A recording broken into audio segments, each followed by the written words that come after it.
Before the first international, there was little doubt in anybody's mind that Navi and MYM were the cream of the crop in the European scene.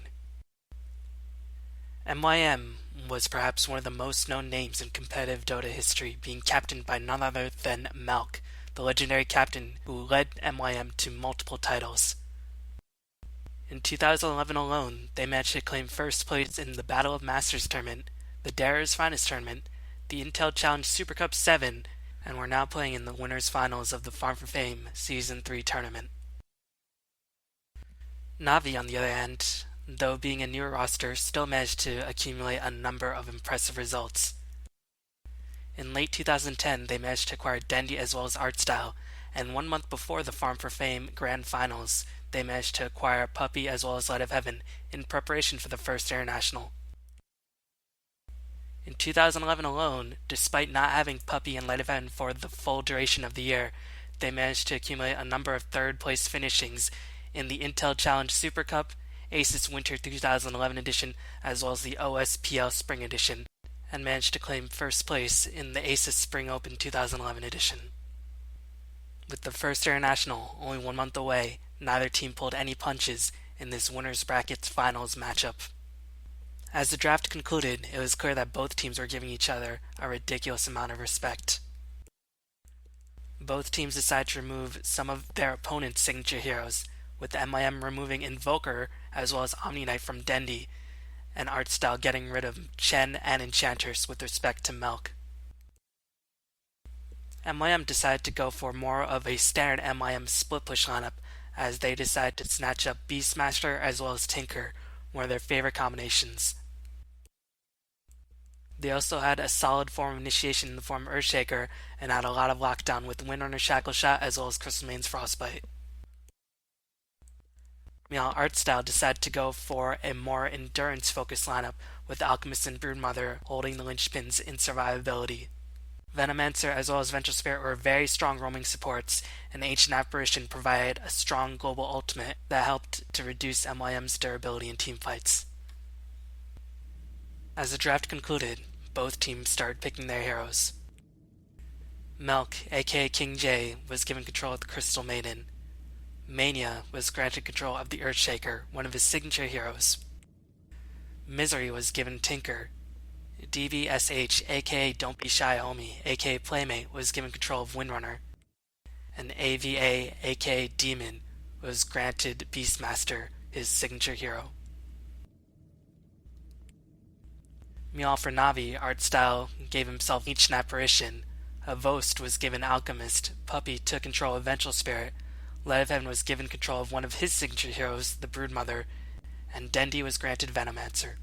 In what may have been a coincidence, 8 out of the 10 heroes in this game were available to both teams in International 1.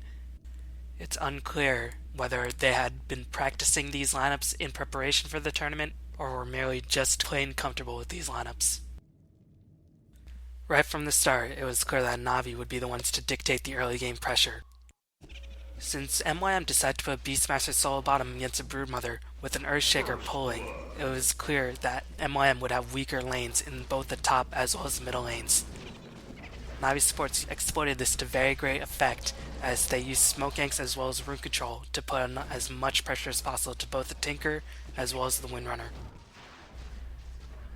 Navi decided to put on as much pressure as possible to Tinker in particular, since they knew once Tinker picked up the boots of travel, their lives would become a lot more difficult. MYM decided to respond by going for ganks on the top lane, and they actually managed to pick up their first kill in an early game engagement. However, even after all of that, MYM still lost out in the end by giving up 2 kills, one of which was to an incredible Artstyle Ancient Apparition Ice Blast snipe. And so, at 10 minutes into the game, not only did Navi have a hero kill advantage with 5-1 being the hero kill score, they also had an experience advantage as well as a CS advantage with 125 CS to the 105 of MYM. Over the next 10 minutes, MYM tried to relieve as much of the early game pressure as possible, as Demon finally left the bottom lane, and utilizing an invisibility rune, managed to snag a kill on Puppey, the Vengeful Spirit. With the Ice Blast ticking in, however, Playman was forced to retreat and ran into the open arms of Dendy, as Dendy managed to snag a kill on the offlaner. Trading a support for the offlaner definitely meant that Navi came out ahead in that short skirmish. The engagement wasn't finished, however, as Dendi managed to drop a two-man Gale and Artstyle managed to drop a Cold Feet on the retreating Milk, but in exchange MYM were able to secure a kill on the mid laner on the side of Navi as Artstyle perished for his troubles. With a nice long-range initiation and an Ice Blast, Artstyle snagged a kill on Earthshaker, but a minute later MYM responded by securing a kill on the bottom lane and finally relieved some of the pressure that Ledovan was applying towards that bottom tier 1 tower, as Demon with the Dust of Appearance snagged a very easy kill. At 15 minutes of the game, Navi managed to claim their first tier 1 tower, but MYM responded in kind by pressuring the bottom tier 1 tower and claimed their own tower, which allowed them to get themselves a Boots of Travel and get themselves right back into the game. With the Boots of Travel, MYM tried to play as aggressively as possible as they secured a kill on Venomancer in exchange for losing Playmate the Windrunner once again. With the Venomancer's death, MYM were able to claim another tower in response, and so at 20 minutes in the game, although MYM were able to claim another tower to their name and secure themselves a Boots of Travel on Tinker, Navi were able to translate their early game momentum into almost securing a Radiance on their Alchemist, and with Broodmother having the BKB shipped as the 20-minute mark expired. As MYM managed to claim more and more map control, they found Dendi alone in the jungle, and they managed to secure a pretty easy kill as Artstyle's Ice Blast was not able to do nearly enough damage. In response, Navi managed to use a well-timed smoke gank to pick up an easy kill on Demon, and translated that to a push on the bottom lane. As MYM tried to defend, they weren't anticipating the Broodmother BKB, as not only were they able to snipe out Mania, they also managed to do a lot of damage onto their retreating Beastmaster and inevitably picked up a kill onto that hero as well. After those two kills, Navi went to work on the tier 1 bottom and managed to claim it. Playmate used an invisibility rune to get a nice shackle shot onto Dendi, and although Dendi tried to do whatever he could, he inevitably fell to the forces of MYM.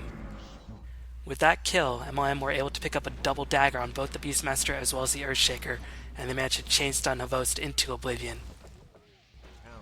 Melk poked his head out a little bit too far and ended up paying for it with his life, although Crystal Main for an Alchemist meant that MYM could still retain the momentum and use it to push down the tier 2 tower on the top lane. As Navi tried to get in position to defend, Mania once again strode forward. Using a Smoke Deceit to escape the vision of Navi and Playmate's Force Staff, Mania blinked ahead and dropped an Echo Slam as well as a Fissure to secure a double kill, as MYM found themselves right back into the thick of things as they claimed not only a triple kill, but also a tier 2 tower for their troubles. Perhaps sensing that Navi were losing their grasp on the game, Navi used that time to secure a Roshan kill, but in response MYM claimed a tier 3 and went to work on the top barracks. As Alchemist's teleport got cancelled, only Broodmother was able to get himself back into the fight as Navi lost a lot of HP on their top lane barracks. Light of Heaven perished, but Dendi managed to escape with just a sliver of HP. Demon, using a haste rune, clearly was not sure if he should go back in, instead tried to use the boar, as the Rax managed to survive with only about 16 HP left. Using the Beastmaster Hawk, MYM were able to initiate onto the Alchemist, securing not only the Aegis, but also claiming Alchemist's life a second time, as Havost lost himself an Aegis, as Navi not only lost themselves a tier 3, but also lost the Aegis that they worked so hard to get. At 30 minutes into the game, not only did MYM manage to almost even up the kill score 12 to 13, they also managed to claim their first tier 3 as they climbed ahead into terms of Tower Gold and managed to claim a multitude of core items on not only their Earthshaker and Beastmaster who secure themselves the daggers, but also 2 Scythe devices on both the Windrunner as well as the Tinker. The next engagement started out very oddly, as Artstyle found himself hexed up by Playmate the Windrunner, and despite the best efforts of Puppy to get him out of trouble, Artstyle perished before the teamfight even broke out. MYM, sensing a 4v5 engagement, teleported their Tinker forward, but Dendi came on the backlines with the Venomancer and dropped a beautiful Poison Nova, as Mania was well out of the picture and could not make himself up to the fight in time. Not only did Tinker die, but Beastmaster died as well, and Navi used this momentum to charge their way forward, and despite not getting the last hit on the middle tier 1 tower, managed to secure a last hit on the tier 2, and re-engaged upon the Windrunner after a couple minutes. As Windrunner perished, Navi charged forward confidently, and tried to pick off the retreating Earthshaker. Not only did they manage to get their hands on Mania, they also killed off Demon, and charged forward as they applied as much damage as possible towards the middle tier 3. As MYM respawned, and with an Earthshaker buyback, Havost found himself in for a world of hurt, as he, unfortunately for Navi, did end up perishing. As Navi attempted to retreat, Demon blinked forward, and utilized the Boar Slow to go back on the offensive for Artstyle. Artstyle, using his drums as well as his Force Staff, escaped from the Wrath of Demon and managed to snag a kill onto Mania the Earthshaker. Playmate tried to do whatever he could to finish off Artstyle, but ended up perishing for his trouble despite getting the last hit on Artstyle in the end.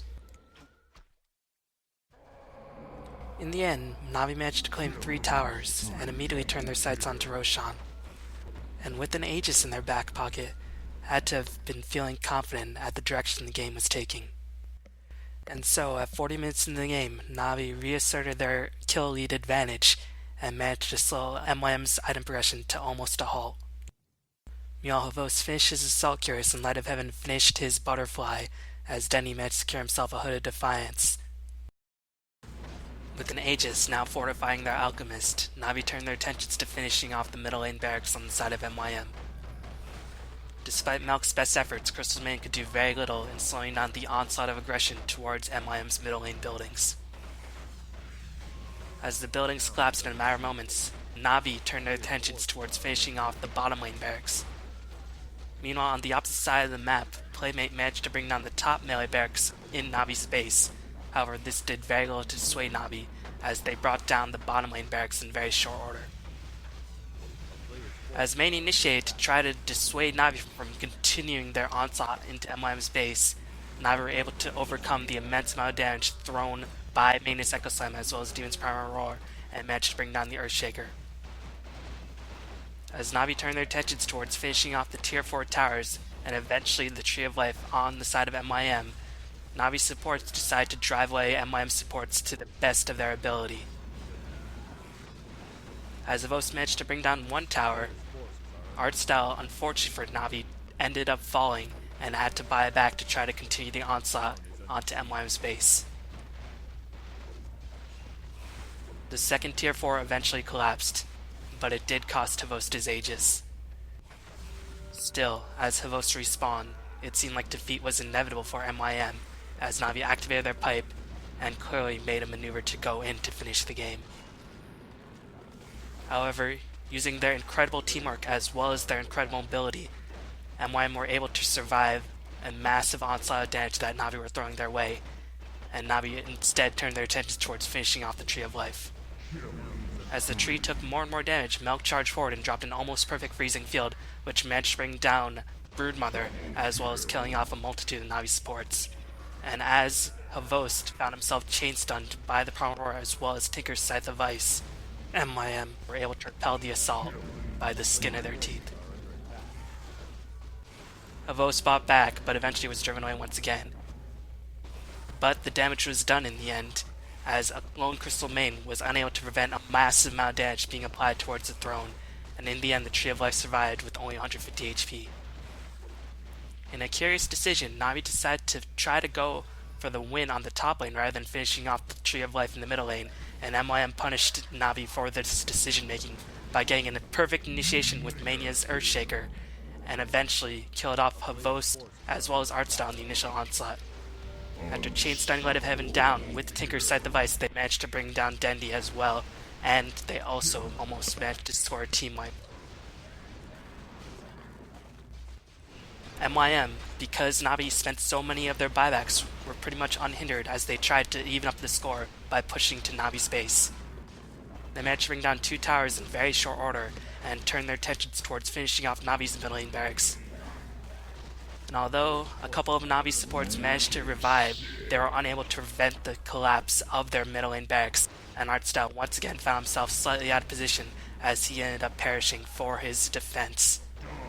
Although Havos tried to get some measure of revenge onto Mania, Mania was able to escape in the end.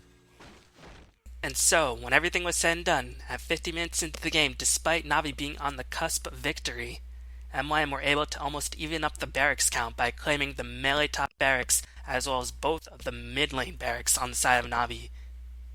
And because Navi spent so much of their hard-earned gold on buybacks to try to bring down the Tree of Life, MYM were able to climb out of the stagnation that the item progression had left them in and managed to finish a Mantis Style on the Tinker, as well as a Monkey King Bar on the Windrunner.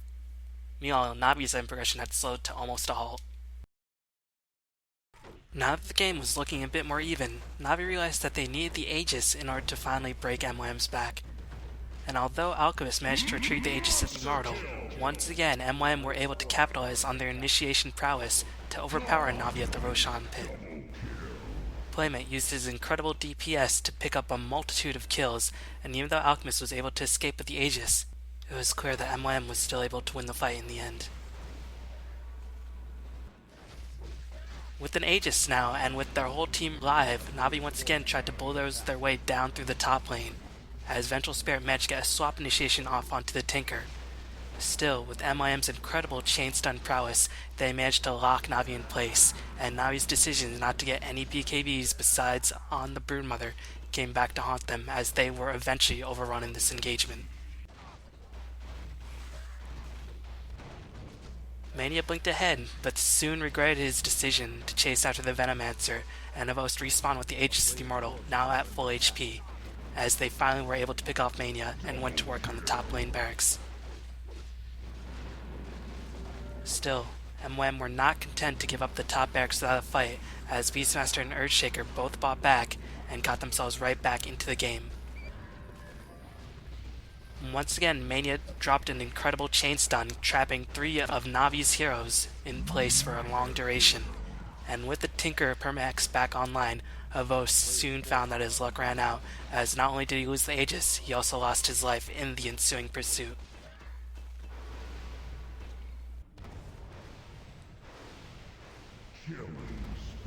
Navi soon found themselves in a desperate situation, and they actually bought back Heartstyle as well as the Alchemist, but MYM once again drove away the Navi force, as they managed to chain stun down Havos once again into oblivion, and soon made him regret wasting his buyback.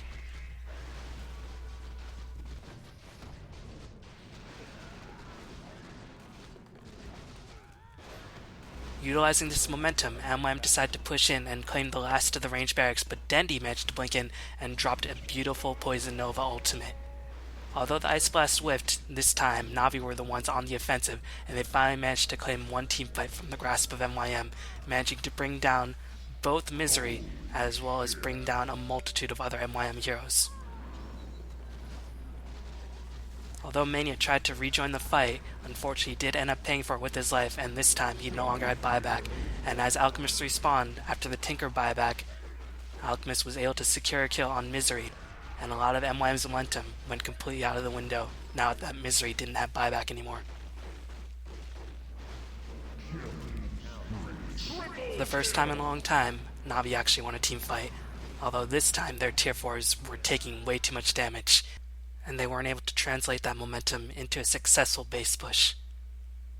And so at 60 minutes in the game, MYM managed to solidify their kill lead advantage, but for all intents and purposes the game was once again dead even. A few minutes later, Navi were the ones to once again go to work on Roshan, eager to try to claim Aegis and Cheese and look to end the game. A player's forces are under attack. Not only were MYM unsuccessful in reclaiming the Aegis and the Cheese, they also lost the Courier to boot, and with this momentum, Navi went for the Gusto, trying to push down the Millennium and clear out the World Tree. This time MYM were ready and perched uphill, near where their tier 2 tower used to stand, and initiated with Echo Slam once again. As the fight appeared even for the most part, it was clear that Playmate's DPS as well as his maneuverability was too much for Navi to handle, as one by one Navi's heroes fell towards the wrath of the Windrunner. Havos tried to do whatever he could, but it was clear that he was just being kited way too hard, and once again his lack of BKB made itself evident in the engagement. Although Artstyle tried to get himself back into the fight to try to save Havos' Aegis, he ended up giving up his life, and Havos lost his Aegis as well. Players' forces are under attack. As Havos respawned, he found himself surrounded by disables for the billionth time, and although MYM were unsuccessful in bringing down Alchemist in the end, they still won a resounding victory, as Navi lost the Aegis and a multitude of teammates, and they weren't even able to step inside the base. To add insult to injury, Mania gave up his life towards the neutrals rather than give up additional gold to Avost. As Navi respawned, it was clear that they only had one objective in mind, and that was to brute force down the world tree, and this time it seemed like they met their match in the forces of MYM. Players' forces are under With attack. Tinker just having disable after disable up his sleeve, and with Earthshaker once again dropping another ultimate, it was clear that Navi finally ran out of gas.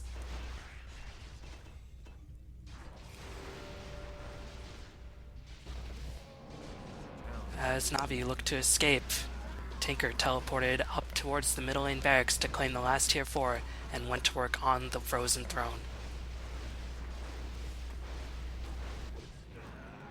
With the throne under assault, Navi could not any longer go on the offensive to try to clear down MYM's base. And with MYM selling their treads as well as their boots of speed to get boots of travel online, it was clear that MYM had enough and went for the game. Havos once again found himself chain stunned, and although he could buy back, it was clear that this maneuver would not be enough, as MYM's lineup was just simply too maneuverable and escaped for the most part from the wrath of Avost. And so it came to pass, at 69 minutes, when all hope was lost for MYM fans, MYM found themselves on the cusp of victory and finally claimed the game after a number of GGs. MYM went on to win the Farm4Fame Season 3 tournament. In the end, however, both teams managed to play excellently and used this to translate into top 5 finishings at the first International. Thanks for watching. If you want to show your support for this series, please do subscribe to check out more of my daily videos. Also, please do leave suggestions below on what game you want me to cover next. Keep in mind this can be from either Dota 1 or Dota 2. Thanks for watching, and I'll see y'all next time.